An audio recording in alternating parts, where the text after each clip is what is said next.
ဒီဇလန်ကတရင်ဖက်နဲ့ဆရာမအထိဘဝပုံမှာပဲမဖြစ်ပါဘူးဒီဇလန်ကတော့ကျမမမျှော်လင့်ထားတဲ့အချိန်မှာကျမဘဝတွေကိုဝင်လာတဲ့မတိုးတစားသောအချစ်တစ်ခုပဲဖြစ်ပါတယ်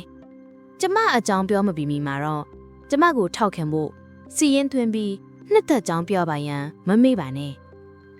ဒီအပိုင်းညဒီမှာမိုးရွာတာကိုမတ်တယ်တာမန်မုတ်တုံမိုးလို့မဟုတ်ဘူးအဝတ်စားတွေအောက်ထိစိတ်ဝင်ပြီးအရေးပြားကိုကျင်းဆက်ဆက်ဖြစ်သွားစေရဲ့မိုးမျိုးချွေးဆို့နေတဲ့အိယာခင်ပေါ်မှာကျမနိုးလာတယ်ဒီခံစားချက်ဒါဟာမေးပြောင်းနေတာကြာပြီဖြစ်တဲ့ခံစားမှုတစ်ခုပဲမျက်လုံးဖွင့်လိုက်ကြောအခန်းထဲမှာအမှောင်နဲ့အေယာကွင်းရဲ့တိုးတိုးလေးညီးတန်ပဲရှိတယ်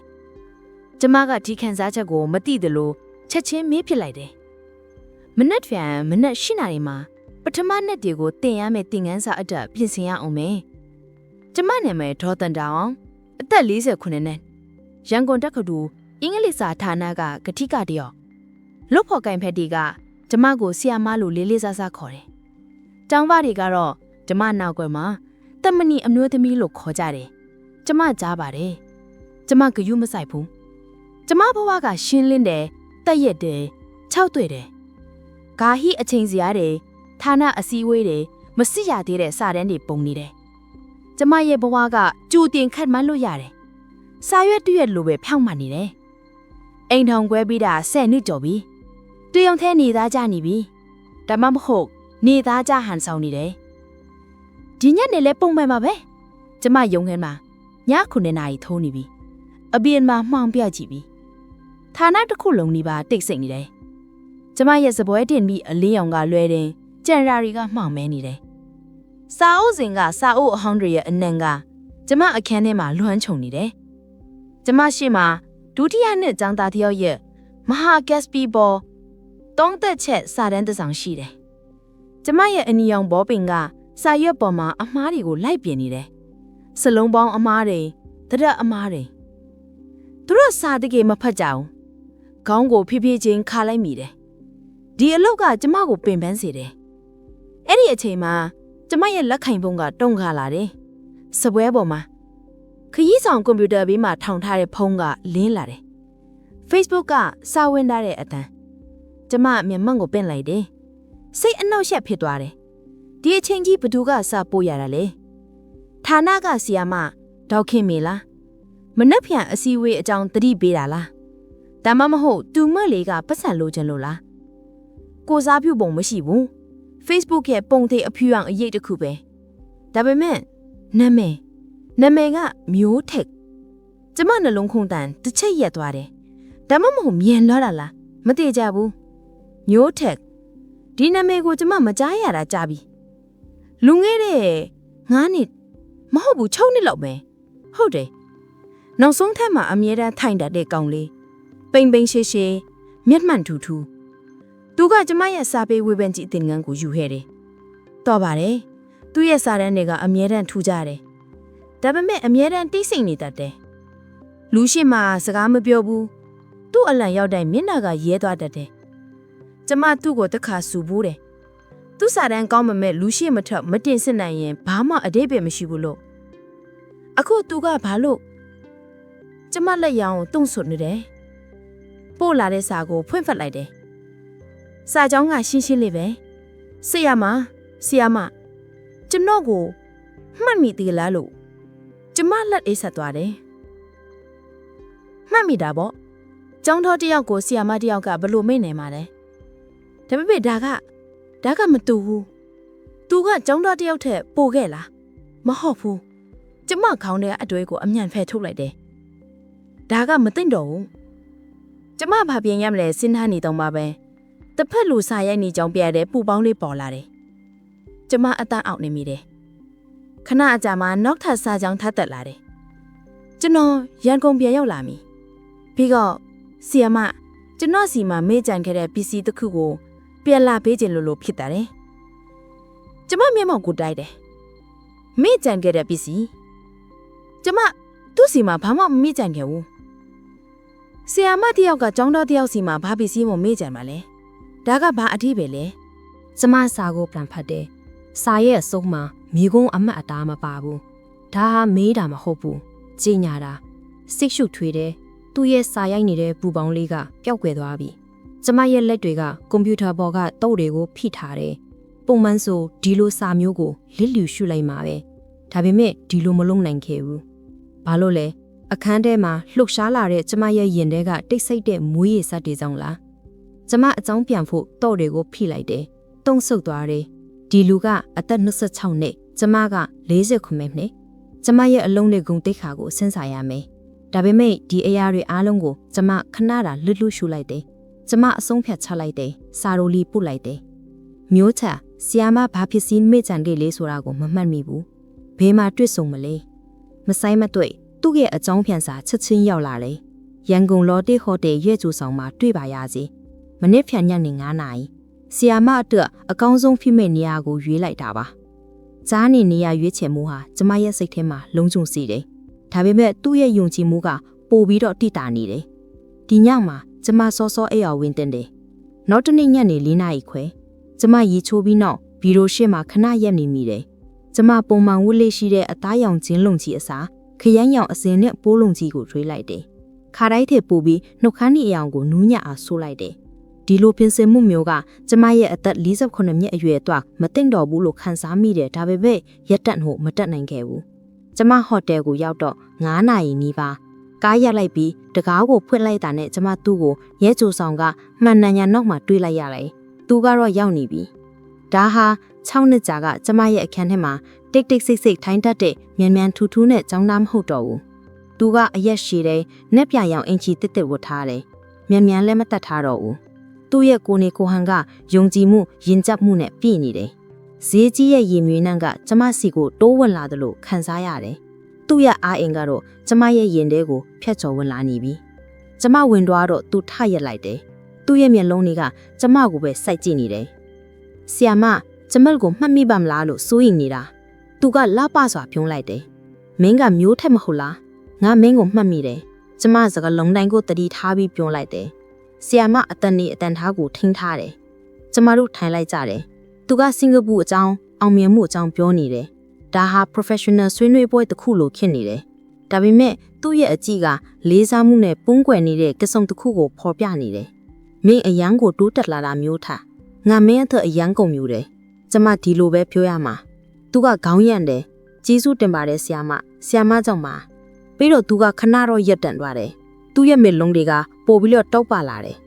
ပြီးတော့ဒီပစ္စည်းကိုကျွန်တော်ဆီယာမစီကိုပြန်ပေးရမယ်သူကသူ့အိတ်ကတ်တွေကနေတေးသွားတဲ့တက်တာလေးတစ်လုံးကိုထိုးလိုက်တယ်စပွားပေါ်မှာကျမရဲ့ရှေ့ကိုဖြည်းဖြည်းချင်းတွန်းပို့လိုက်တယ်ကျမရဲ့နှလုံးခုန်တန်ကမြန်လာတယ်ကျမဖြည်းဖြည်းချင်းဖွင့်လိုက်တယ်အတွင်းမှာကျမရဲ့အနီရောင်မြင့်ပေါ်တစ်ချောင်းကျမចောင်းသားတွေရဲ့စာရန်တွေကိုပြင်တဲ့အခါအမြဲတမ်းသုံးတတ်တဲ့ပေါ်ပင်ကျမသူ့ကိုကြည့်လိုက်တယ်နားမလည်နိုင်ဘူးသူကကျမကိုစိုက်ကြည့်နေတယ်သူ့ရဲ့အတန်ကတိုးတိုးလေးကျွန်တော်အဲ့ဒါကိုတင်ထားခဲ့တာ6နှစ်ရှိပြီဆီယာမကျွန်တော်ရဲ့ပထမဆုံးစာရန်ကိုပြင်ပေးတော့ကမေ့ကြံခဲ့တာကျွန်တော်အဲ့ဒါကိုမပြန်ပေးရခဲ့ဘူးအဲ့ဒါကကျွန်တော်ကိုလှုံရောပေးခဲ့တယ်ကျမချက်ချင်းဆိုသလိုဘောပင်တတလေးကိုပစ်လိုက်တယ်အနက်ရောင်ကတိပါဘော်ကအနီရောင်ပင်ဘောပင်ကိုပုံးခွေလိုက်သလိုပဲကျမရဲ့လက်ချောင်းတွေအောက်မှာအေးဆက်နေတဲ့တတ်သူကိုထိလိုက်ရလေ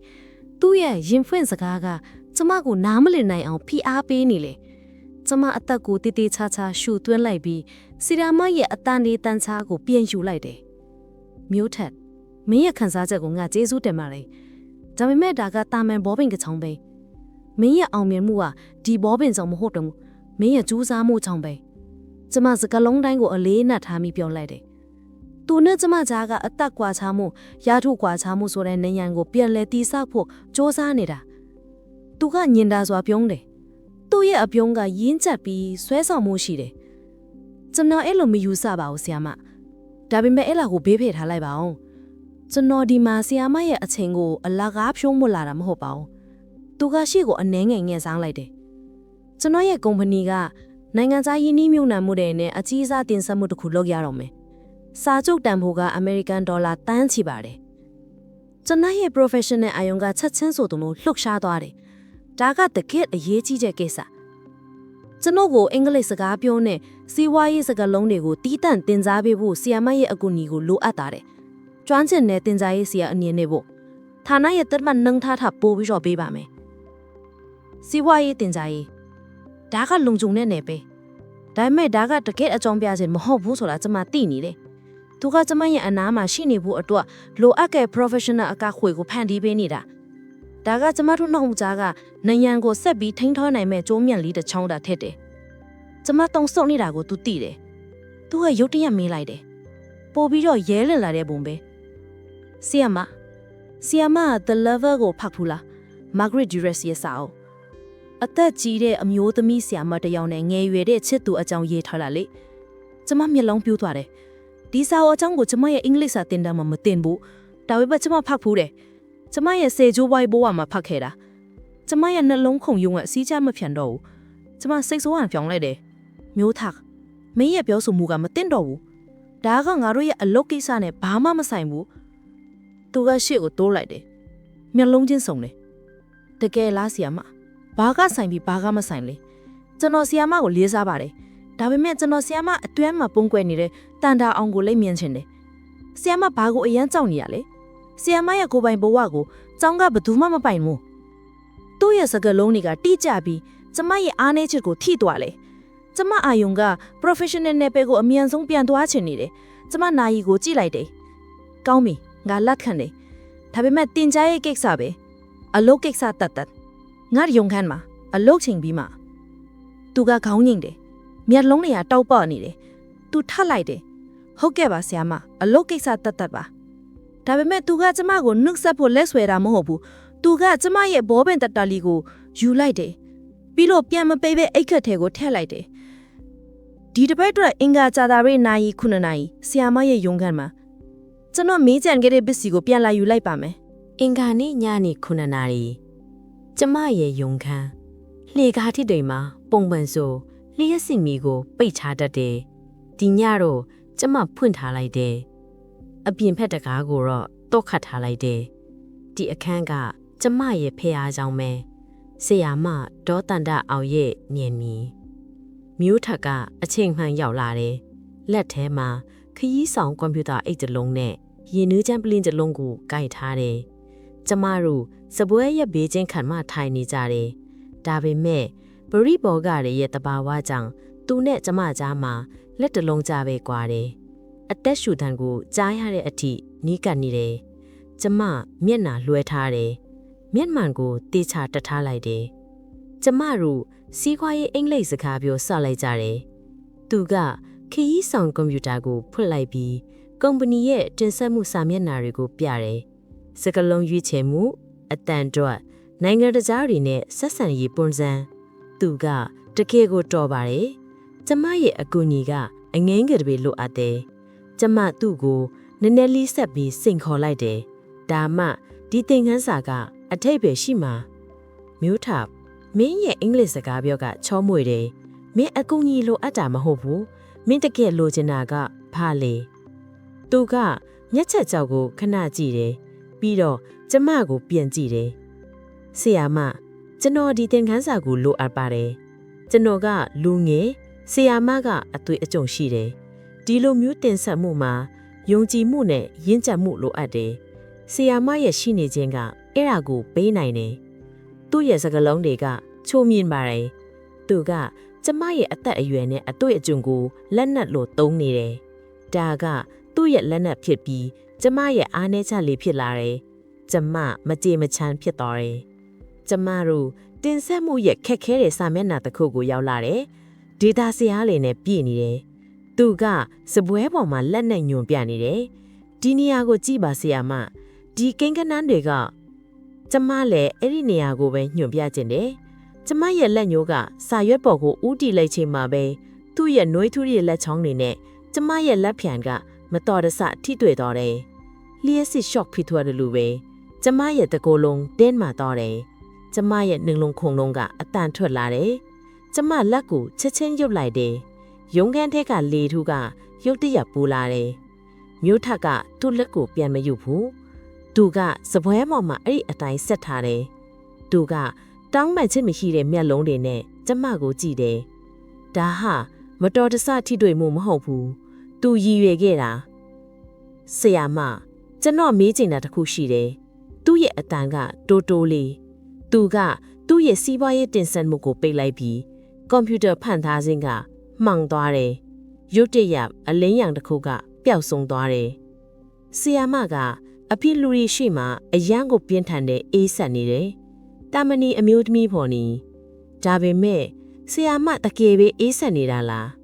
ဆီယာမစတင်တဲ့အခန်းထဲကထုတ်သွားတဲ့နောက်ဆီယာမရဲ့ဘဝကဘလို့လဲသူ့ရဲ့မိခွန်းကငင်းမြင်နေခုကြော်သွားပြီကျမချက်ချင်းတုံပြင်းလိုက်တယ်မြို့ထမင်းပြောနေတာဘာအထိပဲလဲဒါဟာမင်းရဲ့သင်ခန်းစာမဟုတ်ဘူးမင်းအခုပဲရုံကန်းတဲ့ကထုတ်သွားတင်ဒီသူကမထဘူးသူကတည်ငြိမ်နေသူ့ရဲ့အကြည့်ကကျမရဲ့မျက်လုံးတွေကိုစိတ်ဝင်နေတယ်ကျွန်တော်ထွက်သွားပါမယ်ဒါပေမဲ့ဆရာမရဲ့မျက်လုံးထဲမှာကျွန်တော်အေးဆက်ခြင်းကိုမမြင်ရဘူးအဲ့ဒါအစားကျွန်တော်ပုံခုံနေတဲ့မိုးကိုတွေ့နေတယ်ချောင်းညံမိုးခုံနေတဲ့မိုးကို ကျမရဲ့တုံ့ပြန်မှုကဒေါသနဲ့ကြောက်ရွံ့မှုရောနေအတန်ဖြစ်သွားတယ်။ကျမရဲ့ယာဒူးနဲ့စီးကန်းတွေကိုနောက်ဆုံးချိန်ဖြစ်ဆွဲကင်ထားဖို့စ조사လိုက်တယ်။မျိုးချက်ထွက်သွားအခုချက်ချင်းဒါဟာတင် जा မှုနဲ့ပဲငါကဆီယာမမင်းကចောင်းသားဟောင်းငါတို့ကြားမှာဒီလိုစကားတွေမပြောသင့်ဘူးဒါဟာပြီးပြီ။သူကမလှုပ်ရှားဘူး။သူကမောင်နေတဲ့ကွန်ပျူတာဖန်တားပင်ရဲ့အလင်းရောင်နဲ့ကျမကိုစိုက်ကြည့်နေတယ်။သူရဲ့အေးဆေးတည်ငြိမ်မှုကကျမရဲ့စိတ်ပူပန်မှုကိုပိုပြီးတော့အရှိမြင့်လိုက်တယ်။မလိပ်စားမှနဲ့ဆီယာမကျမမြင်နေတာကဆီယာမမဟုတ်ဘူး။အမြဲတမ်းပြုံးပြဖို့စ조사ပေမဲ့အแทမှာတက်ရောက်แทနေနေတဲ့ဒေါ်တန်နာအောင်ကိုပေါ့ကျွန်တော်ကိုမျိုးလို့ခေါ်ပါဒီလိုရဲငိမ့်နဲ့တောင်းဆိုမှုကြောင့်ကျမရဲ့စိတ်အာရုံကပျက်စီးသွားတယ်။သူကကျမရဲ့ဘဝပုံစံနဲ့အသက်ကွာဟမှုကိုဖယ်ထုတ်ဖို့တောင်းဆိုနေတာ။ကျမရဲ့နှလုံးကုန်တန်ကရင်ဘတ်ထဲမှာအဆက်မပြတ်ရိုက်ခတ်နေတယ်။ကျမတကားဘက်ကိုလဲဖို့စ조사တယ်။ဒီအခန်းထဲကနေထွက်သွားမှရတော့မယ်။သူကလေဓာတ်ထက်တဲ့အတန်တစ်ချက်ကိုတော့ဂယုမဆိုင်ဘူး။သူကစပွဲရဲ့ဘေးနားကိုဖြည်းဖြည်းချင်းလျှော့လာတယ်။ကျမရဲ့ထွက်ပေါက်ကိုပိတ်လိုက်တယ်။ကျမအသက်ရှူဖို့မေ့သွားတယ်။ရုတ်တရက်သူ့ရဲ့မျက်လုံးတွေကနူးညံ့သွားတယ်။တောင်းဆိုမှုလေးစားမှုညက်ကြည့်နေတဲ့မျက်လုံးတွေ။သူကကျမကိုချင်းချောက်တာမဟုတ်ဘူး။သူကခွန့်ဖြူးချက်တောင်းနေတာ။သူကကျမရဲ့လက်ကိုအသားအရဆုပ်ကိုင်လိုက်တယ်။ကျမရဲ့လက်ချောင်းတွေကသူ့ရဲ့အရေးပြပေါ်မှာပူနွေးတဲ့အထီးတွဲကိုခံစားလိုက်တယ်။ကျမတုန်ခါသွားတယ်။ကျမရဲ့လက်တွေကအေးဆက်နေတဲ့လက်တွေအနီရောင်ဘောပင်နဲ့စာတန်းပေါင်းများစွာကိုပြင်ဆင်ခဲ့တဲ့အေးဆက်နေတဲ့လက်တွေသူကအဲ့ဒီလက်ကိုသူ့ရဲ့ရင်ဘတ်စီးကိုဖြည်းဖြည်းချင်းဆွဲယူလိုက်တယ်။သူဝက်ချတဲ့ကောင်းမွန်တဲ့ရှာအင်းကြီးအောက်မှာခွန်အားပြည့်တဲ့ကြွက်သားတွေနဲ့နှွေးထွေးတဲ့အရေပြားကိုကျမခံစားလိုက်တယ်။သူ့ရဲ့နှလုံးကုန်ထမ်းကမြန်တယ်။ခွန်အားပြည့်ရဲ့ငဲ့ရွယ်တဲ့စရိုက်ကိုင်းခုန်နေတဲ့ရင်ဖက်ကလှုပ်ရှားနေတဲ့ခံစားချက်ကကျမရဲ့အေးဆက်နေတဲ့ကိုယ်ခန္ဓာစီကိုဖျက်ဆီးသွားလာတယ်။ကြားလာဆီယာမသူကခတ်တူတိုလေးပြောတယ်။သူ့ရဲ့အတန်ကနားထဲမှာပဲ့တင်ထနေတယ်။အဲ့ဒီအတန်ဟာဆီယာမအခန်းထဲကိုဝင်လာတိုင်းကျမရဲ့ရင်ထဲမှာမြည်နေခဲ့တဲ့အတန်ပဲ6နှစ်လုံးကျမရဲ့အုံနောက်ကယုံလိုက်တော့အော်ချီနေတယ်။ဒါဟာအန်ဒီရဲ့ရှိတယ်။ဒါဟာယူသွက်မှုဒါပေမဲ့ကျမရဲ့လက်ကလှုပ်ရှားဖို့ရင်းဆန်နေတယ်။ကျမရဲ့စိုးရိမ်မှုတွေနဲ့အထီးချက်မှုကြားကနှွေးထွေးမှုကစိမ့်ဝဲလာတယ်။ကျမအသက်ရှူဖို့မေ့သွားတယ်။ကျမရဲ့တမဏီကညဘက်ရုံငန်းအလင်းရောင်အောင်မှာတဖြည်းဖြည်းအည်ပျော်နေခဲ့ပြီ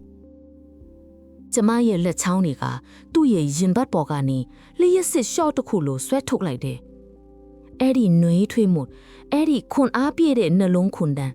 အဲ့ဓာတွေကကျမရဲ့စိတ်ကိုခြောက်ခြားစေတယ်။အဲ့ဒီလိုခံစားချက်မျိုးကိုကျမလွန်ခဲ့တဲ့နှစ်ပေါင်းများစွာကတည်းကပိတ်ပစ်ထားခဲ့တာ။မျိုးချက်မင်းဘာလို့နေတာလဲ။ကျမအတန်ကတုန်ရင်နေတယ်။ဒါပေမဲ့ကျမရက်တက်ညံ့မယ်။မင်းအခုချက်ချင်းထွက်သွား။ဒါဟာစီကန်ဖောက်ဖက်တာပဲငါတို့အလုပ်နဲ့ပတ်သက်တာမဟုတ်ဘူးသူကတော့အตาလေးပဲပြုံးလိုက်တယ်သူ့ညမျက်လုံးတွေကတောင်းပန်ခြင်းမရှိဘူးကျွန်တော်ထွက်သွားမှာပါဒါပေမဲ့ဒီအခန်းကမဟုတ်ဘူးဆရာမကျွန်တော်ဆရာမနဲ့ပတ်သက်တဲ့အရာအားလုံးကိုထွက်ပြေးခဲ့လာ6နှစ်ရှိပြီအခုထပ်မပြေးချင်းတော့ဘူးသူကစပွဲပေါ်တင်ထားတဲ့ကျမရဲ့လက်ကင်အိမ်နဲ့ခရီးဆောင်ကွန်ပျူတာကိုဆွဲယူလိုက်တယ်။ဒီနေရာကကျမရဲ့အလုပ်ကျမရဲ့အသက်မွေးဝမ်းကြောင်းမင်းဒါကိုပျက်စီးစေချင်တာလား။ကျမရဲ့စကားတွေကချင်းမြောက်နေတယ် ဒါပေမဲ့အမှန်တကယ်ကတော့ကိုကိုကိုကာကွယ်နေတာဆရာမမစိုးရင်ပါနဲ့ကျွန်တော်ဆရာမကိုထိခိုက်စေနာမဟုတ်ဘူးဒါပေမဲ့ဒီအခန်းကကျမတို့ကိုဆရာမနဲ့ចောင်းသားဟောင်းဆိုတဲ့ထောင်ချောက်ထဲမှာပြေးလောင်ထားတယ်လူမျိုးကိုလိုအပ်တယ်သူကကျမကိုထွတ်ပေါက်တကားစီကိုညင်သားစွာထွန်းပို့လိုက်တယ်ကျမအသက်ရှူခြင်းကိုထိန်းချုပ်လိုက်တယ်ကျမရဲ့လက်အိတ်ကတ်တွေကတော့ကိုဆွဲထုတ်ပြီးတကားတော့ကိုဖွင့်လိုက်တယ်ဌာနရဲ့ပုံမှန်အနက်အသက်တွေကကျမရဲ့ရင်ဘတ်ကိုတင်းကျပ်စေတယ်လေကားတစ်ကမောင်းနေတယ်သူကကျမရဲ့ရှေ့ကနေဦးဆောင်သွားတယ်ကျမကနောက်ကနေလိုက်ခဲ့ရတယ်လွန်ခဲ့တဲ့6နှစ်ကလိုပဲဒါပေမဲ့အချီနီရေကလုံးဝပြောင်းလဲသွားပြီလေကားထက်ကအောက်ဆုံးကိုရောက်တော့ကျမတို့ကားပါကင်ကိုရောက်လာတယ်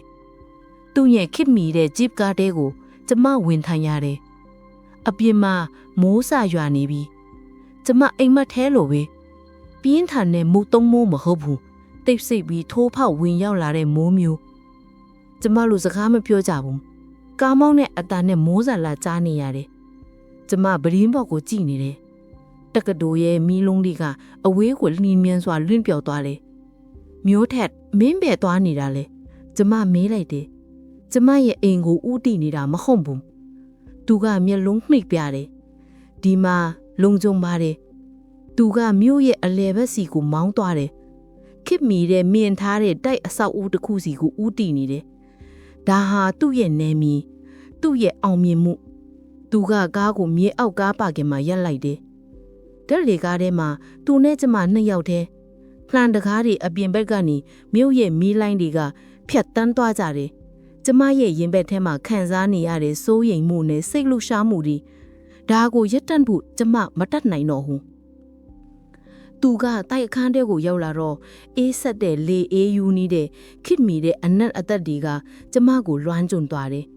ကြီးကြီးမားမားမြန်ပရင်းပေါက်တွေကနေမြို့ရဲ့ညရှုခင်းကိုမြင်နေရတယ်ကျမရဲ့အခန်းထက်အစာပေါင်းများစွာပို့ပြီးကြီးတယ်ပို့ပြီးတော့အချီးချမ်းတယ်သူကတိတ်ဖိတ်နေတယ်ကျမကိုတကားဝမှာထားခဲ့ပြီးမီးကိုဖွင့်လိုက်တယ်အခန်းထဲကပရိဘောဂါဒီကအစ်စ်သူဒီကိုမကြခင်မှာတော့ပြောင်းလာတာဖြစ်ရမယ်သူကကျမစီကိုလှည့်လိုက်တယ်ကျမရဲ့မျက်လုံးတွေကိုစိုက်ကြည့်တယ်သူကညူညင်းစွာပြောတယ်ဆရာမအခုထွက်သွားလို့ရပါသေးတယ်ကျွန်တော်ကိုပြန်ခိုင်းရင်ပြန်လိုက်ပို့ပေးပါမယ်ဒီနေရာမှာဘယ်သူမှမရှိဘူးဒီရွေးချက်ခံကဆရာမရဲ့လက်ထဲမှာပဲရှိပါတယ် သူကတကားဝါနဲ့ကျမကြားမှာရက်နေတယ်သူကကျမရဲ့ဆုံးဖြတ်ချက်ကိုစောင့်နေတာကျမရဲ့အုံနောက်ကထွက်သွားလို့အော်ဟစ်နေပေမဲ့ကျမရဲ့ခန္ဓာကိုယ်ကစန့်ကျင်ဘက်ကိုရွေးချယ်လိုက်တယ်ကျမရဲ့ခြေထောက်လေးကတကားကိုကြောခိုင်းပြီးအခန်းထဲကိုဖြည်းဖြည်းချင်းလှမ်းဝင်လိုက်တယ်ဒါစကားလုံးမပါပဲပေးလိုက်တဲ့အဖြေပဲမျိုးထက်ကမပြုံးဘူးသူကအောင်ဖွဲခံတဲ့အမူအရာမပြဘူးအဲ့ဒီစားသူ့ရဲ့မျက်လုံးတွေကလေးစားမှုနဲ့ပြည့်သွားတယ်ကျမရဲ့ဘဝတစ်ခုလုံးကိုလက်ခံလိုက်တဲ့အမူအရာသူကကျမစီကိုရှောက်လာတယ်သူကအလင်းစလုံးမလုပ်ဘူးသူ့ရဲ့လှူရှားမှုတိုင်းကရည်ရွယ်ချက်ရှိတယ်သူကကျမရဲ့မျက်မှန်ကိုဖြည်းဖြည်းချင်းချွတ်လိုက်တယ်လက်ဖွာနဲ့ဖက်လုံးကိုဘေးနားကစပွဲပေါ်မှာတင်လိုက်တယ်ကျမမျက်မှန်မပါဘဲမျက်လုံးမိတ်ထားလိုက်တယ်အရာအားလုံးကဝေဝါသွားတယ်ဒါပေမဲ့ခံစားချက်တွေကပိုပြီးထင်ရှားလာတယ်ဆရာမအမြဲတမ်းအယမ်းလာတယ်မျက်မှန်မပိုင်ပိုလာတယ်သူ့အတန်ကပြားရည်လိုချူမြင့်တယ်သူကကျမရဲ့အုံနောက်နောက်ဘက်ကိုရွေ့သွားတယ်ကျမရဲ့စပင်ကိုအမြဲတမ်းစီချတဲ့ဆန်တွန်းလို့ဖြီးချလိုက်တယ်ကလစ်တန်တွေတက်တောက်တောင်တွေကျွတ်ကျသွားတယ်ကျမရဲ့စပင်တွေကကျမရဲ့ကြောပင်ပေါ်ကိုဖုံးလွှမ်းသွားတယ်ဒါဟာသူများမမြင်ရတဲ့တန်တာအောင်ကိုဖော်ထုတ်လိုက်တယ်လို့ခံစားရတယ်ကျမအဲ့ဒါကိုအမြဲတမ်းဖြုတ်ချင်ခဲ့တာပါသူကခတူးတူးလေးပြောလိုက်တယ်သူကရှေ့ကိုပြန်လာတယ်ကျမရဲ့လက်နှစ်သက်ကိုဆွဲယူပြီးသူ့နှုတ်ခမ်းနဲ့ထိလိုက်တယ်အနမ်းကနူးညံ့ပြီးပူနွင်းတယ်သူကကျမရဲ့လက်ဖွားအလယ်မှာအနမ်းပေးတယ်ပြီးတော့လက်ဖြောင်ပေါင်းကိုအနမ်းပေးတယ်သူကကျမရဲ့လက်မောင်းတွေကိုအနားယူစေတယ်သူကကျမရဲ့ရင်ဘတ်ကိုတိုက်ရိုက်မထိဘူးအဲ့ဒီအစားသူကဒူးထောင်လိုက်တယ်သူကကျမဝတ်ထားလိုက်ပိုးလုံးကြီးစကလေးကျမရဲ့ဒူးကိုအနမ်းပေးတယ်ကျမရဲ့အရေးပြားကိုထိဆက်ရမလို့ပဲနဲ့နှွေးထွေးမှုကစိတ်ဝင်လာတယ်သူကကျမရဲ့အသွင်အရင်နဲ့အသက်အရွယ်ကိုလေးစားကြောင်းပြောနေတာဆီယမရဲ့အသက်48နှစ်ရွယ်ကိုခန္ဓာကိုဂယုစိုက်ခွင့်ပေးပါသူကတူတူလေးပြောလိုက်တယ် သူကကျမရဲ့လက်ကိုကင်ပြီးအခန်းဘက်ကိုယူဆောင်သွားတယ်အခန်းထဲမှာအမောင်ဖုံးနေတယ်ပြတင်းပေါက်ကနေမျိုးတဲ့မီးလောင်တွေဝင်လာတယ်မှင်ပြပြအလင်းတောင်သူကအခန်းမီးကိုမပွင့်ထားဘူးဒါကကျမရဲ့စိတ်ပူညင်မှုကိုတိနေလာပုံရဲ့သူကကျမရဲ့အဝတ်စားတွေကိုဖြည်းဖြည်းချင်းချွတ်ပေးတယ်လုံကြီးရဲ့အဖက်ပိုင်းကိုဖြေလိုက်ပြီးကျမရဲ့ပခုံးပေါ်ကနေညင်သားစွာဆွဲချလိုက်တယ်သူကရှင့်ကြီးကိုချွတ်တဲ့အခါကျမရဲ့အသားရည်ကအီးဆက်တဲ့လေနဲ့ထိတွေ့လိုက်ရတယ်ကျမရှက်ယုံပြီးကိုကိုဖုံးကွယ်ခြင်းမိမဲ့သူကခွက်မဖြူဘူးမလှုပ်ပါနဲ့ဆရာမအရန်လှတယ်သူ့ရဲ့ကိုခန္ဓာကလှတယ်ခွန်အားပြည့်တယ်ကျမရဲ့အသက်ထန်ဆယ်လောက်ပိုးပြီးပါတောက်ပနေတယ်ဒါပေမဲ့သူ့ရဲ့အကြည့်ကကျမရဲ့အသားအရည်ပေါ်မှာအရည်အကြောင်းတွေကိုမကြည့်ဘူးသူကကျမရဲ့မျက်လုံးထဲကိုပဲကြည့်နေတယ်သူ့ရဲ့လက်တွေကနှွေးထွေးတယ်အနှေးနဲ့အမြန်သူကကျမရဲ့လက်ပင်ကိုပခုံးကိုဖိုက်သားကိုတို့ထီတယ်ကျမရဲ့ခန္ဓာကိုယ်ပေါ်မှာသူ့ရဲ့လက်ဖွားရဲ့လှုပ်ရှားမှုကိုခံစားလိုက်တဲ့အခါကျမရဲ့စံတုံးကိုဖျက်လိုက်သလိုပဲတာမန်ကြီးဆိုတဲ့အလွာကတဖြည်းဖြည်းကွာကျသွားတယ်သူကကျမကိုအနမ်းပေးတဲ့အခါစိတ်အားထက်သန်မှုကပြင်းထန်နေမယ်ညှင်းတာတယ်ဒီလိုနန်းတာမျိုးကကျမမမေ့နိုင်အောင်လောက်ကြာနေခဲ့ပြီကျမသူ့ရဲ့ရှက်ရင်ကြီးကိုဖျက်ထုတ်လိုက်ပြီးသူ့ရဲ့နှုတ်ကြောကိုစွတ်ကိုင်လိုက်တယ်သူ့ရဲ့အနမ်းကကျမရဲ့နှလုံးသားကိုတိုက်ရိုက်ထိုက်ခိုက်တယ်သူ့ရဲ့လှုပ်ဆောင်ချက်တိုင်းကကျမရဲ့လိုအပ်ချက်ကိုလေးစားပြီးနားလည်ပေးနေတာအဲ့ဒါကအမြန်ပြေးလွှားမှုမဟုတ်ဘူးရှာဖွေသိရှိမှုပဲကျမရဲ့ငြိမ်သက်နေတဲ့ကိုယ်ခန္ဓာထဲမှာမီးကိုနှိုးဆွားနေတာကျမပထမအဦးဆုံးအချိန်မှာဆီယမ်မဟုတ်တော့ဘူးကျမဒေါ်တန်တောင်မဟုတ်တော့ဘူးကျမကအသက်ရှင်နေတဲ့အမျိုးသမီးတစ်ယောက်ဖြစ်သွားတယ်သူကကျမရဲ့နာနာကိုတိုးတိုးလေးကပ်ပြောလိုက်တယ်ဆီယမ်မရဲ့အရေးပြားကစံတကုနတ်လိုဖွေးတယ်ကျမနိုးသွားတယ်လို့ခံစားရတယ်ကျမလုံခဲ့တဲ့နှစ်ပေါင်းများစွာကနေအိပ်ပျော်နေခဲ့တာကျမတို့ရဲ့ပေါင်းစည်းမှုကပြင်းထန်မဲ့ညင်းတာတယ်ကျမရဲ့အသက်48နှစ်အရွယ်ကိုခန္ဓာကဒီလိုခွန်အားနဲ့စိတ်အားထက်သန်မှုကိုမခံစားရတာကြာပြီနောက်ဆုံးကျတော့ကျမတို့နှစ်ယောက်လုံးငြိမ်သက်သွားတယ်ပူနွေးနဲ့ချွေးနေနဲ့စွန့်စွန့်နဲ့အိပ်ပြာပေါ်မှာကျမသူ့ရဲ့လက်မောင်းအောင်မှာခေါင်းအောင်လို့နေလိုက်တယ်သူ့ရဲ့နှလုံးသားကစိတ်ကြမမှန်နဲ့ခုန်နေတယ်ကျမရဲ့ရှင်ထဲမှာမိုးလွာတယ်လို့ခံစားရတယ်ဒါပေမဲ့ဒီတစ်ခါတော့နှုတ်နှနဲ့မိုးငိုတန်တစ်ချက်ကကျမရဲ့လည်နှင်းကနေထွက်လာတယ်ညက်ရည်ကကျမရဲ့ပပြင်းမုံကိုစီးသွားလိုက်တယ်ဘာလို့ငိုတာလဲမျိုးထက်ကမေးတယ်သူ့အတန်ကနှွေးထွေးတယ်ကျမခေါင်းရင်းတယ်မသိဘူးငါကြောက်တယ်ငါအယိုင်းကြောက်တယ်ကျမမျက်လုံးကိုဖွင့်လိုက်တယ်ပြတင်းပေါက်ကနေဝင်လာတဲ့မှိန်ပြပြအလင်းတောင်းအောင်မှာသူ့ရဲ့နှက်တောက်နေတဲ့မျက်လုံးတွေကိုမြင်နေရတယ်သူ့ရဲ့မျက်လုံးတွေကဘာအထည်လည်းမရှိဘူးသူ့ရဲ့မျက်လုံးတွေကကျမရဲ့ကြောက်ရွံ့မှုကိုပဲမြင်နေရတယ်မျိုးထက်ကကျမရဲ့စပင်တွေကိုညင်တာစွာပုတ်တက်လိုက်တယ်သူ့ရဲ့အနှွေးထက်ကကျမကိုပက်လက်ဝိုင်းညံထားပေမဲ့ကျမရဲ့ကြောက်စိတ်ကိုမဖယ်ရှားနိုင်ခဲ့ဘူးဆီယမဘာကိုကြောက်နေတာလဲသူကတိုးတိုးလေးမေးတယ်ကျွန်တော်ကိုလားကျမတို့ရဲ့လွတ်ပြောက်ကိုလားဒါမှမဟုတ်လွတ်မြောက်သွားတဲ့ဆီယမရဲ့စိတ်ဝိညာဉ်ကိုလားသူ့ရဲ့စကားလုံးတွေကကျမရဲ့ရင်ဘတ်ကိုထိုးဖောက်လိုက်တယ်လို့ပဲငါလက်အလုတ်ငါလက်ဂုံတိတ်ခါငါတို့ကြားကအသက်ကွာချားမှုကျမရဲ့အတန်ကတုံရင်နေတယ်သူကကျမရဲ့မျက်လေတွေကိုနှုတ်ခမ်းကတူးဖေးလိုက်တယ်အသက်20ကွာချားတာကဘာမှမဟုတ်ဘူးဆီယမကျွန်တော်ကဆီယမရဲ့အချိန်တွေကိုခိုးယူတာမဟုတ်ဘူးပျောက်ဆုံးနေတဲ့အရာတစ်ခုကိုပြန်လဲပေးရတာဒီညကအပြင်လောကနဲ့မဆိုင်ဘူးဒီမှာဘယ်သူမှကျမတို့ကိုမမြင်ဘူးဘယ်သူမှမသိဘူးသူကကျမကိုပိုးပြီးတော့တင်းတင်းကြပ်ကြပ်ဖတ်ထားလိုက်တယ်ကျွန်တော်ဆီယမကိုလေးစားတယ်ဆီယမရဲ့ရွေးချယ်မှုတိုင်းကိုကျွန်တော်လေးစားမယ်ဆီယမထမတွေ့ချင်ရင်ကျွန်တော်ဘယ်တော့မှအတင်းအကျပ်မတောင်းဆိုဘူးဒါမှဒီညက်ဆီယမမငိုပါနဲ့သူ့ရဲ့နှစ်သိမ့်မှုကအစပိုင်းမှာခံနိုင်ရရှိခဲ့တဲ့ကျမရဲ့စိတ်ပိုင်းဆိုင်ရာအကာအကွယ်တွေကိုဖြိုဖျက်ပစ်လိုက်တယ်ကျမမျက်လုံးတွေကိုမှိတ်ထားလိုက်တယ်သူ့ရဲ့ရင်ခွင်ထဲမှာခဏတာငြိမ်သက်သွားတယ်အဲ့ဒီအချိန်တိုလေးအတွင်းမှာကျမရဲ့အထီးကျန်မှုအားလုံးကပြုတ်ကွယ်သွားတယ်သူကကျမကိုအိပ်ပျော်သွားအထီတေးဆို့ပေးနေသလားမသိဘူးသူရဲ့တိုးတိုးလေးပြောတန်တွေကကျမရဲ့နားထဲမှာပဲ့တင်ထပ်နေတယ်ကျမနိုးလာတော့မနက်9နာရီချေအခန်းထဲမှာလှပရဲ့အလင်းရောင်ဝင်နေပြီပတင်းပေါက်ကနေမျိုးရဲ့မနက်ခင်ရှုရောင်ကအံ့ဩစရာကောင်းတယ်ကျမကဘေးနားမှာအိပ်ပျော်နေတဲ့မျိုးထပ်ကိုကြည့်လိုက်တယ်သူ့ရဲ့မျက်လာကငယ်ရွယ်ပြီးတင်းငင်းတယ်သူကအိမ်မက်ထဲမှာပြုံးနေတာလားထင်ရတယ်ကျမရင်ဘတ်ထဲမှာခံစားချက်နှစ်ခုကတိုက်ခိုက်နေတယ်ပထမတစ်ခုကကြောက်ရွံ့မှုဒုတိယတစ်ခုကလွတ်မြောက်မှုကျမအိယာထဲကနေဖြည်းဖြည်းချင်းထွက်လာတယ်ဂျမ်းပြင်ကအေးဆက်နေတယ်ကျမရဲ့အဝတ်အစားတွေကမနှက်ညလို့ပဲတွန့်ကြည့်နေမှတေးကြတယ် ကျမအခုအလုပ်သွားဖို့ပြင်ဆင်ရမယ်ကျမအချိန်မီရောက်မှရမယ်မျိုးထက်ကနိုးလာတယ်သူကအိပ်ရတဲ့ကနေလှမ်းကြည့်တယ်မနက်ခင်းကော်ဖီတောက်မောင်းမလားဆရာမမတောက်တော့ဘူးငါအခုချက်ချင်းသွားရမယ်ကျမရဲ့အတန်ကအေးဆက်ပြီးပြက်သားနေတယ်ဒါဟာတန်မနီအမျိုးသမီးရဲ့အတန်သူကကျမရဲ့ကိုယ်တံကိုအိတ်ကခင်းအောက်ကနေမြင်နေရပြီမဲ့ကျမရဲ့စိတ်ဝိညာဉ်ကိုပြန်လဲပိတ်ပက်လိုက်ပြီသူကခေါင်းညုံတယ်စကားမများဘူးသူကရှက်အင်ဂျီကိုကောက်ယူပြီးဝတ်လိုက်တယ်ကျမလိုက်ပို့ပေးပါမယ်ကားမောင်းနေစဉ်မှာကျမတို့စကားမပြောဘူးညကကျမတို့ကြားမှာဖြစ်ပျက်ခဲ့တဲ့အရာတွေကကားထဲကလေဓာတ်ကိုပြင်းထန်စေတယ်ကျမပရင်းပေါက်ကနေအပြင်ကိုကြည့်နေတယ်မြို့ကတက်ကြွနေပြီကျမတို့တက္ကသိုလ်ရဲ့တန်တကားဝတ်ကိုရောက်လာတယ်သူကကားကိုရပ်လိုက်တယ်ကျမရဲ့လက်ကိုက်အိမ်ငခီးကွန်ပျူတာကိုနှုတ်ခမ်းကနေထုတ်လိုက်တယ်ကျေးဇူးတင်ပါတယ်မျိုးထပ်ကျမစကလုံးတွေကိုတတိထားပြီးရွေးလိုက်တယ်သူကကျမရဲ့မျက်လုံးတွေကိုစိုက်ကြည့်တယ်ပြီးတော့သူအိတ်ပေါက်ကနေအနီရောင်ဘောပင်ကိုထုတ်လိုက်တယ်ကျမကိုပေးလိုက်တယ်ဆီအောင်မရဲ့လက်ထဲမှာပဲရှိတဲ့နဲ့ဒီအနီရောင်ကကျမတို့ကိုအမြင်နဲ့တတိပေးနေမှာပါဘောပင်ကကျမရဲ့လက်ထဲမှာအီးဆန်နေတယ်ဒါဟာကျမရဲ့အာနာပါဒါပေမဲ့အခုတော့ဒီဘောပင်ကကျမရဲ့လွတ်ဝက်ချက်ရဲ့တော့တာဖြစ်သွားပြီမာတို့နောက်တစ်ချိန်မတွေ့တဲ့ဘူးကျမလင်လိုက်တယ်သူကပြုံးလိုက်တယ်အားလုံးကိုနားလဲတဲ့အပြုံးဆီရမရဲ့ရွေးချယ်မှုကိုကျမလေးစားမယ်ဆီရမထပ်မတွေ့ချင်ရင်ကျွန်တော်ဘယ်တော့မှအတင်းအကျပ်မတောင်းဆိုဘူးသူကကျမရဲ့လက်ဖွားကိုဘောပင်ကိုခဏထိလိုက်တယ်နွမ်းထွေးတဲ့အတိအတွေ့ကျွန်တော်ဆီယမကိုစောင့်နေပါမယ်စာပို့နေပါမယ်ဘယ်တော့မှမမိနဲ့ဆီယမကျမကားလက်ကနေအမြန်ထွက်လာတယ်တက္ကသိုလ်ရဲ့လေကကျမရင်ပတ်သေးကိုအေးအေးလေးဝင်လာတယ်ကျမနောက်လည်းမကြည့်ဘူးကျမရုံခန်းကိုတက်လာတယ်အခန်းထဲမှာအနီရောင်ဘောပင်ကိုစဝဲပေါ်မှာထားလိုက်တယ်ထိုင်ကုန်မှာထိုင်ပြီးမျက်လုံးမိန်ထားလိုက်တယ်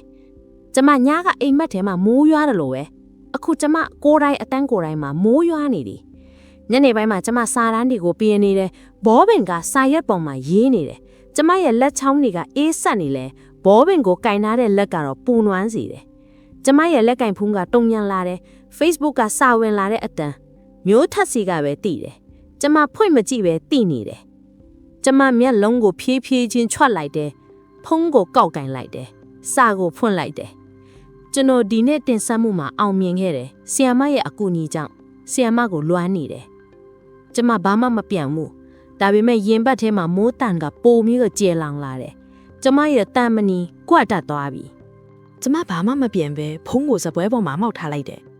အခုအရေးကြီးတာကဒီစာတန်းတွေကိုပြင်ဖို့ပဲကျမရဲ့အနီရောင်ဘောပင်ကိုကောက်ကင်လိုက်တယ်အဲ့ဒါကမင်းညကသူ့ရဲ့လက်ဖွားပေါ်မှာရှိနေခဲ့တဲ့ဘောပင်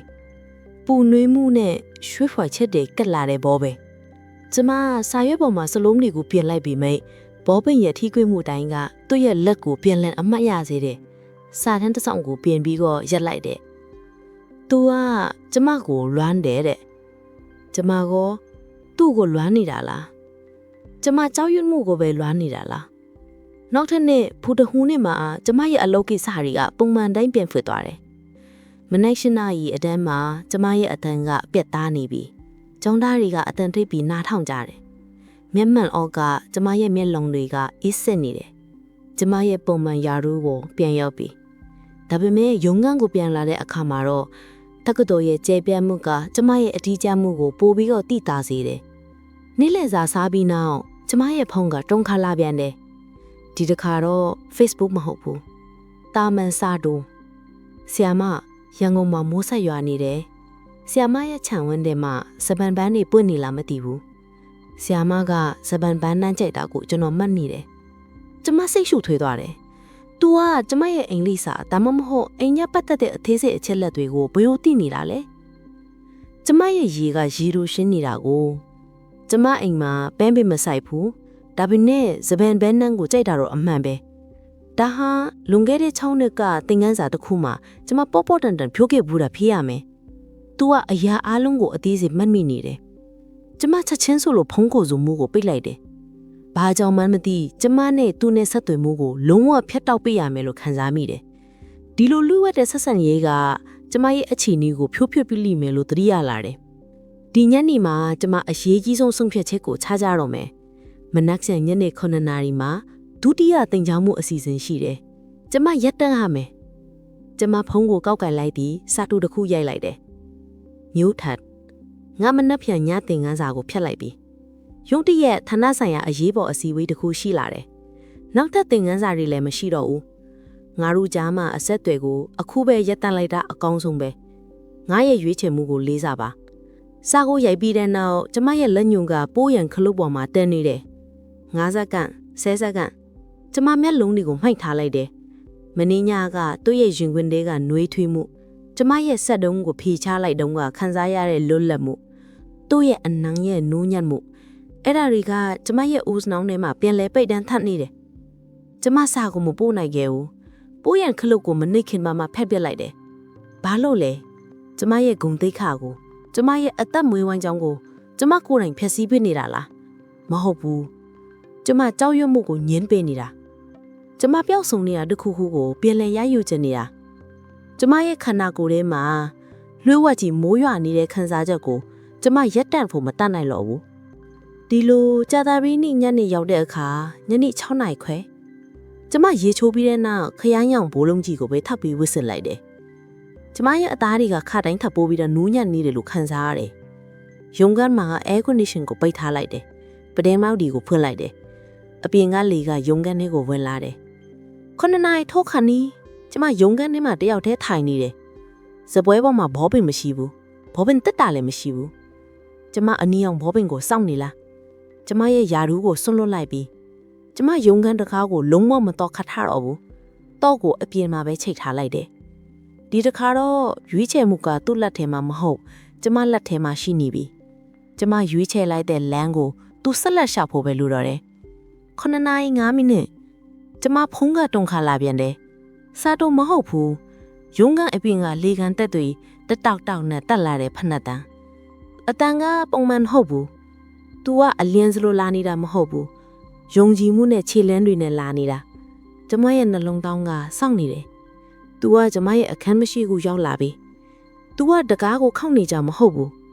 तू ကတကားမှာခဏရက်ကျမရဲ့အသက်ရှူတန်းကို तू ကြားနေသလားလို့ကျမတွေးလိုက်မိတယ်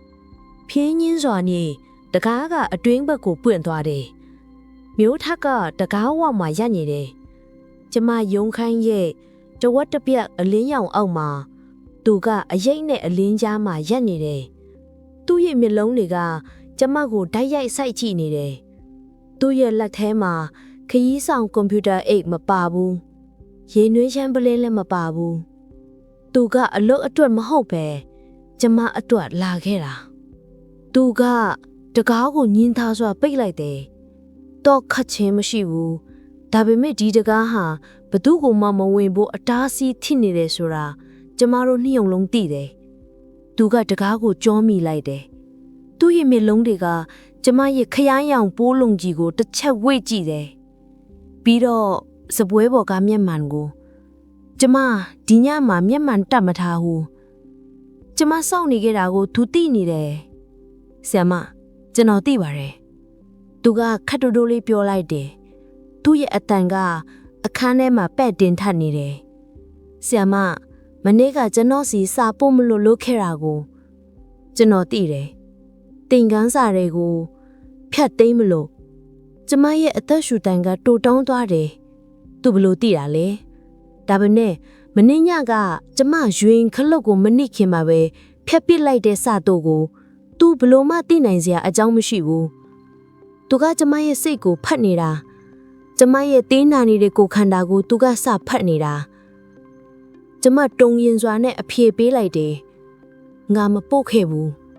အဲ့ဒါကိုပဲကျွန်တော်မြင်ကျင်ခဲ့တာမျိုးထက်ကပြောတယ်သူကဖြည်းဖြည်းချင်းလျှောက်လာတယ်သူ့ရဲ့လှုပ်ရှားမှုတိုင်းကတတိထားပြီးလွတ်နေတယ်သူကစပွဲပေကကြောင်းသားထိုင်ခုံကိုမယူဘူးဆီယမရဲ့ရွေးခဲ့မှုကိုကျွန်တော်မြင်ကျင်ခဲ့တာပြီးတော့ဆီယမကကျွန်တော်ကိုရွေးခဲ့တယ်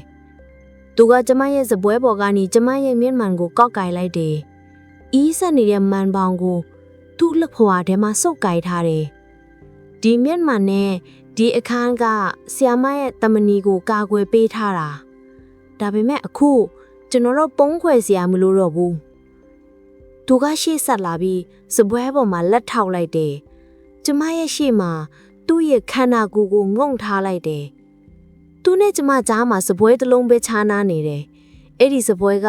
တင်းမမှုတွေ6နှစ်ကြာရောင်ရဲမှုတွေနဲ့ပြည်နေတယ်ဆီယာမကျွန်တော်ဒီမှာဆီယာမနဲ့ပတ်သက်တဲ့ဘောပင်အကြောင်းစီးပွားရေးစကားလုံးအကြောင်းဆက်ပြောလို့ရတယ်ဒါပေမဲ့ဒီအခန်းကအဲ့ဒီလိုလင်ညာမှုမျိုးနဲ့ဆက်ပြီးမတည်မြဲနိုင်တော့ဘူးတင်းမမှုတွေကလေအထုကိုပြင်းထန်စေတယ်ဆီယာမရဲ့ရင်ထဲမှာမိုးစွာတွေနေတဲ့အတန်ကိုကျွန်တော်ကြားနေတယ်ကျမသူ့ရဲ့မျက်လုံးတွေကိုစိုက်ကြည့်တယ်ကျမမှာဘာမှဖုံးကွယ်စရာမရှိတော့ဘူးဒီအခန်းဒီစပွဲဒီစာအုပ်တွေအားလုံးကကျမရဲ့အလုံးရဲ့အတိတ်ကပဲဒါပေမဲ့ကျမရဲ့ရင်ထဲမှာမိုးတန်ကတော့အနာဂတ်ကလာတာမျိုးထက်ကခေါင်းရမ်းလိုက်တယ်ဒါဟာမသိတော်တဲ့နေရာမဟုတ်တော့ဘူးဆီယာမကျွန်တော်ဆီယာမရဲ့နေမြေမှာကျွန်တော်ကိုလက်ခံပေးတဲ့အတွက်ကျေးဇူးတင်ပါတယ်ဒီအခန်းကိုအခုကျွန်တော်တို့ပိုင်သွားပြီသူကကျမရဲ့စပွဲပေါ်မှာရှိနေတဲ့စာတန်းပုံကိုအသာလေးနေရာရွှေ့လိုက်တယ်ပြီးတော့သူအိတ်ခတ်တဲ့ကနေကျမရဲ့အနီရောင်မစ်ဘောပင်ကိုထပ်လိုက်တယ်အဲ့ဒါကိုစပွဲရဲ့အလဲပေါင်ထဲမှာဖြည်းဖြည်းချင်းတင်လိုက်တယ်ဘောပင်ကအခန်းထဲမှာတစ်ခုတည်းတော့အနီရောင်အဆက်အပြဖြစ်နေတယ်ကျွန်တော်စီမှာဆီယာမမေ့ကြံခဲ့တဲ့ပစ္စည်းမရှိတော့ဘူး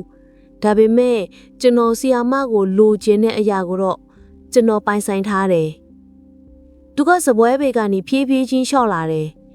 ကျမရဲ့ရင်ထဲမှာနှလုံးခုန်တန်ကမြန်ဆန်သွားလို့အသက်ရှူရတာခက်ခဲလာတယ်ကျမအလိုလိုထရက်လိုက်တယ်ကျမရဲ့ထိုင်ခုံကချက်ဆိုတဲ့အတန်နဲ့အတူချမ်းပြင်ပေါ်မှာဆွဲသွားတယ်ဒီအတန်ဟာကျမရဲ့အလုတ်စီကန်းတွေပျက်စီးသွားတဲ့အတန်ကျမတို့မျက်နှာချင်းဆိုင်ရက်နေပြီအခုကျမတို့နှစ်ဟုံးကြားမှာဘာအတားအဆီးမှမရှိတော့ဘူးသူကကျမရဲ့ခါကိုစုပ်ကိုင်လိုက်တယ်ညင်သားစွာတင်းတင်းကြပ်ကြပ်ကျမကိုသူ့စီကိုဆွဲယူလိုက်တယ်ကျမသူ့ရဲ့ရင်ဘက်ပေါ်မှာမြင်ရတယ်သူ့ရဲ့ရှက်အင်ကြီးအောက်ကနွဲထွေးတဲ့အနံ့ကကျမရဲ့ဦးနှောင်ထဲကိုဖြတ်တန်းသွားတယ်ဒါဟာယူးဆန်မှုပါမျိုးထက်ကျမလဲချောင်းထဲကနေတိုးတိုးလေးပြောလိုက်တယ်ဒါဟာတောင်းမှန်ခြင်းမဟုတ်ဘူးဒါဟာလက်ခံခြင်းသူကကျမရဲ့နားနားမှာတိုးတိုးလေးပြန်ဖြေလိုက်တယ်ယူးဆန်မှုကပဲကျမတို့ကိုလွတ်မြုပ်စေတယ်ဆရာမသူကကျမကိုနမ်းလိုက်တယ်ဒီတစ်ချိန်မှာတော့ခင်မိတဲ့ဟိုတယ်အခန်းထဲကနမ်းမျိုးမဟုတ်ဘူးဒါဟာစာအုပ်အဟောင်းနှံ့တွေဖုံနှံ့တွေနဲ့အတိတ်ရဲ့လျှို့ဝှက်ချက်တွေပြင်းညက်နေတဲ့အခန်းထဲကနမ်းမျိုးကျမသူ့ရဲ့နမ်းရှိုက်မှုကိုပြန်လဲတုံပြန်လိုက်တယ်ကျမရဲ့လက်တွေကသူ့ရဲ့လက်ဘင်းကိုတင်းတင်းကြပ်ကြပ်ဖတ်လိုက်တယ်ကျမရဲ့စပင်တွေကကျမရဲ့ကြောပင်ပေါ်မှာပြက်နန်းနေတယ်ကျမတို့နှစ်ယောက်ကြားမှာနေမိတယ်ဟာကျမရဲ့ရုံးခန်းထဲမှာအပီးတိုင်ပျောက်ကွယ်သွားပြီ ရုံးခန်းထဲမှာတစ်စိမ့်မှုကလေးလံနေတယ်ပဝင်းကျင်ကစာအုပ်အဟောင်းနှံတွေကကျမတို့ရဲ့ယူဝတ်ချက်ကိုဖုံးကွယ်ကိုစ조사နေတယ်ကျမမျိုးချက်ရဲ့ရင်ခွင်ထဲမှာခေါင်းအုံးမီးနေလိုက်တယ်ဒီအခန်းကကျမရဲ့ဖျားချောင်းဖြစ်ခဲ့ပေမဲ့အခုတော့ကျမတို့ရဲ့ထောင်ချောက်ဖြစ်နေပြီကျမရဲ့လက်ကနိုင်ကိုရှာလိုက်တယ်နက်နက်4နာရီကွယ်မကြခင်လုံခြုံရေးအဆောင်ကြီးရောက်လာတော့မယ်ကျမတို့ထွက်သွားမှရတော့မယ်ကျမမျိုးထက်ရဲ့ရင်ဘက်ကိုတွန်းလိုက်တယ်ညင်သားစွာနဲ့မယ်သူကကျမကိုနားလဲတဲ့မျက်လုံးတွေနဲ့ကြည့်တယ်ဆင်မကျွန်တော်အခုမှအချင်းရဲ့တန်ဖိုးကိုနားလဲတော့တယ်သူကခတိုးတိုးလေးပြောလိုက်တယ်ကျမအိပ်ရတဲ့ကနေဖြည်းဖြည်းချင်းထလာတယ်ကျမရဲ့ခရမ်းရောက်လုံကြီးကိုတရက်လုံးပြန်ဝှက်လိုက်တယ်တညာလုံးပျောက်ဆုံးသွားတဲ့ဆရာမတော်တန်တန်အောင်ကိုပြန်လဲဖန်တီးနေရတယ်လို့ခံစားရတယ်မျိုးထက်ကလည်းမြဲမြံဆန်ဆန်ပဲသူ့ရဲ့ရှက်အင်ကြီးကိုဝှက်လိုက်တယ်သူကပုံမှန်အတိုင်းပဲတရက်နေပေမဲ့သူ့ရဲ့မျက်လုံးတွေကတောက်ပါနေတယ်ကျမစပွဲကြီးကိုတွားလိုက်တယ်စပွဲဘိုကမျက်ခမ်းကိုကောက်ကိုက်လိုက်တယ်မျက်ခမ်းကိုတတ်လိုက်တော့အခန်းထဲကအရာအလုံးကပြန်လဲရှင်းလင်းသွားတယ်ဘိုးပင်ကိုမမြင်ရတော့ဘူးသူအဲ့ဒါကိုပြန်ယူသွားတာသိကြတယ်ငါတို့အခုပဲသွားတင်တယ်ကျမအတန်ကအေးစနေတယ်အဲ့ဒီအေးစမှုကကျမရဲ့6ရွက်မြူကိုဖုံးကွယ်နေတာကျမတို့နှစ်ယောက်လုံးတိတ်ဆိတ်စွာနဲ့ပဲအခန်းထဲကထွက်လာတယ်ကျမတကားတော့ကိုဖွင့်လိုက်ပြီးဖြည်းဖြည်းချင်းပိတ်လိုက်တယ်တော့ခတ်လိုက်တဲ့တန်ကကလစ်ဆိုတဲ့အတန်ကကျဲလောင်လွန်းတယ်ဌာနတစ်ခုလုံးနီးပါတုံကားသွားသလိုခံစားရတယ်လှေကားတိကမှောင်နှုံးမယ်သူကကျမရဲ့အနောက်ကနေလိုက်လာတယ်ကျမတို့ရဲ့ခြေတံတွေကအလွန်အမှန်တိတ်ဆိတ်နေတယ် ကျမရဲ့ခြေလမ်းတိုင်းကလျှို့ဝှက်ချက်တစ်ခုကိုဖုံးကွယ်ဖို့ကြိုးစားနေတာတက္ကသိုလ်ရဲ့ခြံဝင်းထဲကိုရောက်တော့လေကအေးစာနေတယ်သူကသူ့ရဲ့ကားစီကိုဥဆောင်သွားတယ်ကျမကားထဲကိုဝင်ထိုင်လိုက်တော့မှအသက်ကိုပြင်းပြင်းရှူသွင်းလိုက်နိုင်တယ်ကျမရဲ့ရင်ဘတ်ထဲကတင်းမမှုတွေကအခုမှပီလျောသွားတယ်သူကကားကိုစနိုးလိုက်တယ်ကားမီးကတက္ကသိုလ်ရဲ့တစ်ပင်ကြီးတွေကိုထိုးမိပေးလိုက်တယ်လွန်ခဲ့တဲ့6နာရီကအရာတွေကအိမ်မက်တစ်ခုလိုပဲသူကကျမရဲ့လက်ကိုစုပ်ကင်လိုက်တယ်စိတ်မပူပါနဲ့ဆရာမကျွန်တော်အမြဲတမ်းဆရာမရဲ့ဘီနာမှာရှိနေမှာပါသူ့ရဲ့လက်ဖွားကနွင်းထွေးတယ်ကျမပြက်လဲတုံပြန်လိုက်တယ်ကျမရဲ့လက်တွေကဘောဘင်ကိုကင်ထားသလိုပဲသူ့ရဲ့လက်ကိုတင်းတင်းကြပ်ကြပ်စုပ်ကင်ထားလိုက်တယ်ကျမတို့ကားမောင်းနေတော့မှပဲကျမရဲ့ဖုန်းကတုံကားလာတယ်စာတုံးမဟုတ်ဘူးဌာနမှုဒေါ်ခင်မေစီကဖုန်းဒီအချိန်ကြီးမှာပါကိစ္စလဲကျမနှလုံးခုန်မြန်သွားတယ်ကန်လိုက်ဆရာမမျိုးထက်ကပြောလိုက်တယ်ကျမဖုန်းကိုဖွင့်လိုက်တယ်ဟယ်လိုဒေါ်ခင်မေတနာနင်းယုံဟန်တော့ကိုယူသွားလားဒေါ်ခင်မေကအတန်ကစိုးရိမ်နေတယ်ငါအခုကျောင်းကိုရောက်နေတယ်မနက်ဖြန်အစည်းအဝေးအတွက်အရေးကြီးစာရွက်စာတမ်းတစ်ခုကိုမေ့ကြံခဲ့လို့နင်းယုံဟန်တော့ကိုယူသွားလားကျမရဲ့လက်တွေကအေးဆက်သွားတယ်ကျမတော့ခတ်ခဲ့တယ်ဒါပေမဲ့ညကအလောတကြီးနဲ့အခန်းတော့ကိုကျမယူသွားတာကို तू မဘလို့သိတာလဲဟိုငါတော့ကိုယူသွားမိတယ်ဟိုဟိုတယ်မှာမေ့ကြံခဲ့တဲ့တော့ခင်မေငါနင်းကိုခဏနေတော့လာပေးလိုက်မယ်ကျမလီညာလိုက်တယ်ဖုန်းချပြီးတဲ့နောက်ကျမမျိုးထက်ကိုကြည့်လိုက်တယ်သူ့ရဲ့မျက်လုံးတွေကကျမရဲ့အခြေအနေကိုနားလည်နေတယ်ကျမဒီကိုပဲပြလိုက်ပို့ပေးမယ်ဆရာမတော့ကိုအမြန်ဆုံးသွားပေးရအောင်သူကကားကိုအမြန်ဆုံးလှည့်လိုက်တယ်ကျမတို့ရဲ့ပထမဆုံးလှူဝက်ချက်ကအခုပဲချင်းချောက်ခတ်နေရပြီ မျိုးထက်ကကားကိုအမြန်ဆုံးမောင်းနေတယ်တက္ကသိုလ်ရဲ့တန်တကားဝကိုရောက်တော့မနက်9နာရီနီးပါးရှိနေပြီလေထဲမှာမိုးဆက်တီကဆွတ်ဆွတ်နေတယ်ကျမတို့နှစ်ယောက်လုံးရဲ့မျက်နှာတွေမှာစိုးရင်ပူပန်မှုတွေကထင်ရှားနေတယ်ခြံဝင်းထဲမှာဌာနမှုဒေါ်ခင်မေရဲ့ကားကရက်ထားတယ်ဒေါ်ခင်မေကအဆောင်ရဲ့ရှေ့မှာဖုံးပြောရင်းလမ်းရှောင်နေတယ်ကျမတို့ကားရက်လိုက်ကနဲ့မျိုးထက်ကချက်ချင်းတကားဖွင့်ပြီးကျမရဲ့ဘက်ကိုပြေးလာတယ်ကျမအပြင်မှာပဲစောင့်နေပါမယ်ဆရာမသူကခတ်တူတူပြောတယ်သူ့ရဲ့အထံကလည်းတင်းမာနေတယ်ကျမကားထဲကနေဆင်းလိုက်တယ်ကျမရဲ့အတွင်ပြင်ကိုအမြန်ဆုံးတည့်ရအောင်ပြင်လိုက်တယ်ခရိုင်းရောင်လွန်ကြီးကိုတေချာတက်လိုက်တယ်ကျမရဲ့ခြေလမ်းတွေကတင်းငင်းဟိုကြိုးစားနေတယ်ဒေါ်ခင်မေကကျမကိုမြင်တော့ချက်ချင်းဖုံးချလိုက်တယ်သူမရဲ့မျက်လုံးတွေကအလွန်အမင်းစစ်ဆေးနေတဲ့အကြည့်မျိုးတွေကြည့်နေတယ်တန်တာနင်ဘကလာလာလဲနင်ဖုံးစံကကျမဖြည်းဖြည်းချင်းရှော့သွားတယ်ကျမရဲ့စိတ်ထဲမှာတန်သမီးအလွာကိုပြန်လဲတိဆောက်လိုက်တယ်ဟိုတယ်ကပါညာလုံးပေါက်စတဲ့တဆန်ကိုပြင်နေတာတော့ခင်မေနေရတဲ့အရေးကြီးတဲ့စာရွက်စာတမ်းကိုငါတို့ရုံးခန်းထဲမှာမေ့တန်ကြတယ်ဆိုတာသိလို့ငါအခုချက်ချင်းပြန်လာပြီတာ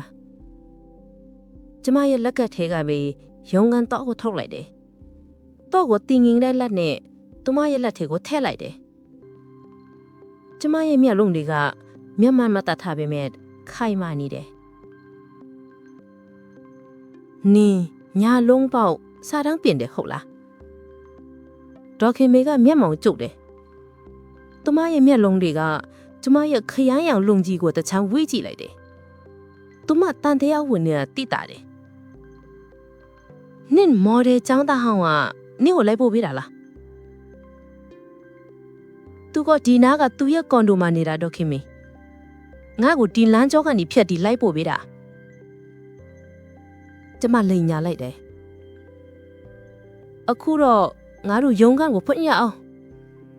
ငါမနက်8 နာရီမှအတန်းရှိတယ်ဒေါက်ခင်မေကခေါင်းညိတယ်သူမစကားဆက်မပြောတော့ဘူးကျမတို့နှစ်ယောက်လုံးဌာနအဆောင်တဲကိုဝင်သွားကြတယ်ရုံးခန်းတကားကိုဖွင့်လိုက်တဲ့အခါစားအုပ်အဟောင်းနှံ့တွေကကျမတို့ကိုလွမ်းခြုံသွားတယ်ဒါပေမဲ့အခုဒီအနံ့ကကျမတို့ရဲ့လွတ်ရွက်ချက်ကိုဖုံးကွယ်ထားတဲ့အနံ့မျိုးမဟုတ်တော့ဘူးကျမတို့ရဲ့လွတ်လပ်မှုကိုချိန်ချောက်နေတဲ့အနံ့ဖြစ်သွားပြီဒေါခင်မေစာရွက်စာတမ်းကိုယူပြီးတဲ့နောက် ကျမတို့ထွက်လာကြတယ်ကားထဲကိုပြန်ရောက်တော့မျိုးထက်ကကျမရဲ့လက်ကိုစုပ်ကပ်လိုက်တယ်အစစ်ပြေးပါတဲ့ဆီယာမသူမသိပါဘူးသူသိတယ်မျိုးထက်သူမဲခုနေထုတ်နေပြီဒီနေ့ကငါတို့ရဲ့ကန်ကောင်းကြည့်မယ်ဒါပေမဲ့ငါတို့အခုရက်တန်းထားတော့မယ်သူကကားကိုမမောင်းသေးဘူးသူကကျမကိုစိုက်ကြည့်တယ်သူညမျက်လုံးတွေကပူနွေးပြီးတောင်းဆူနေတယ်ဆီယာမကျွန်တော်ဒီလိုအဆုံးသတ်မျိုးကိုမလိုချင်ဘူးဆီယာမပြန်အေးသွားလာကိုကျွန်တော်မမြင်ချင်ဘူးကျမမျက်မှန်းကိုထောက်လိုက်ပြီးတတ်လိုက်တယ်ကျမရဲ့တာမဏိကိုပြန်ဝတ်လိုက်တာငါတို့လွတ်ခဲ့တာတွေကလွတ်ရွက်ချက်လွတ်တည်ချေပဲဒါပေမဲ့အဲ့ဒီလွတ်ရွက်ချက်ကငါရဲ့အသက်မွေးဝမ်းကြောင်းကိုချိတ်ချောက်နေပြီငါတို့နောက်တစ်ချိန်မတွေ့ဆုံနေတော့ကျမရဲ့နှလုံးသားကမြန့်နေတယ်ဒါကကျမကိုယ်တိုင်လိမ်ညာနေတယ်ပဲမျိုးထက်ကတပြင်းချလိုက်တယ်သူ့ရဲ့လက်ကကျမရဲ့လက်ကိုလွှတ်လိုက်ပြီးသူကရှိတဲ့ကိုကြည့်ပြီးညဉ့်ညံ့သွားကြောတယ်ကျမဆီယမရဲ့ရွေးချယ်မှုကိုပြလိစားပါမယ်ဒါပေမဲ့ဆီယမကဒီအနီရောင်ဘောပင်ကိုပြန်မယူသွားဖို့သူ့ရဲ့အိတ်ကက်ထဲကနေကျမရဲ့အနီရောင်မင့်ဘောပင်ကိုထုတ်လိုက်တယ်အဲ့ဒါကိုကားရဲ့ dashboard ပေါ်မှာတင်လိုက်တယ်ကျွန်တော်အဲ့ဒါကိုဆီယမရဲ့ဆော်ဘဲပေါ်မှာပြန်ထားပေးဖို့မေ့သွားတာကျမဘောပင်ကိုငေးကြည့်နေတယ်အဲ့ဒီအနီရောင်ကကျမရဲ့အလုပ်ကိုပြန်သွားဖို့ဆွဲဆောင်နေတာကောင်းပြီမျိုးထက်ငါအလုပ်ကိုဆုတ်လို့ပါမယ်ဒါပေမဲ့ငါတို့ရဲ့လမ်းခရီးကတော့ဒီမှာပြီးဆုံးတယ်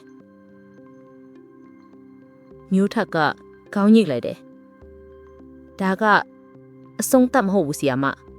ဒါကနီးတယ်မယ်ဆီယာမကအပြင်လူတွေအတွက်ဆီယာမဖွင့်နိုင်တယ်ဒါပေမဲ့ကျွန်တော်အတွက်ဆီယာမကတန်တာအောင်မယ်အနီရောင်မင်းကိုကြောင်နေလက်တန်တာအောင်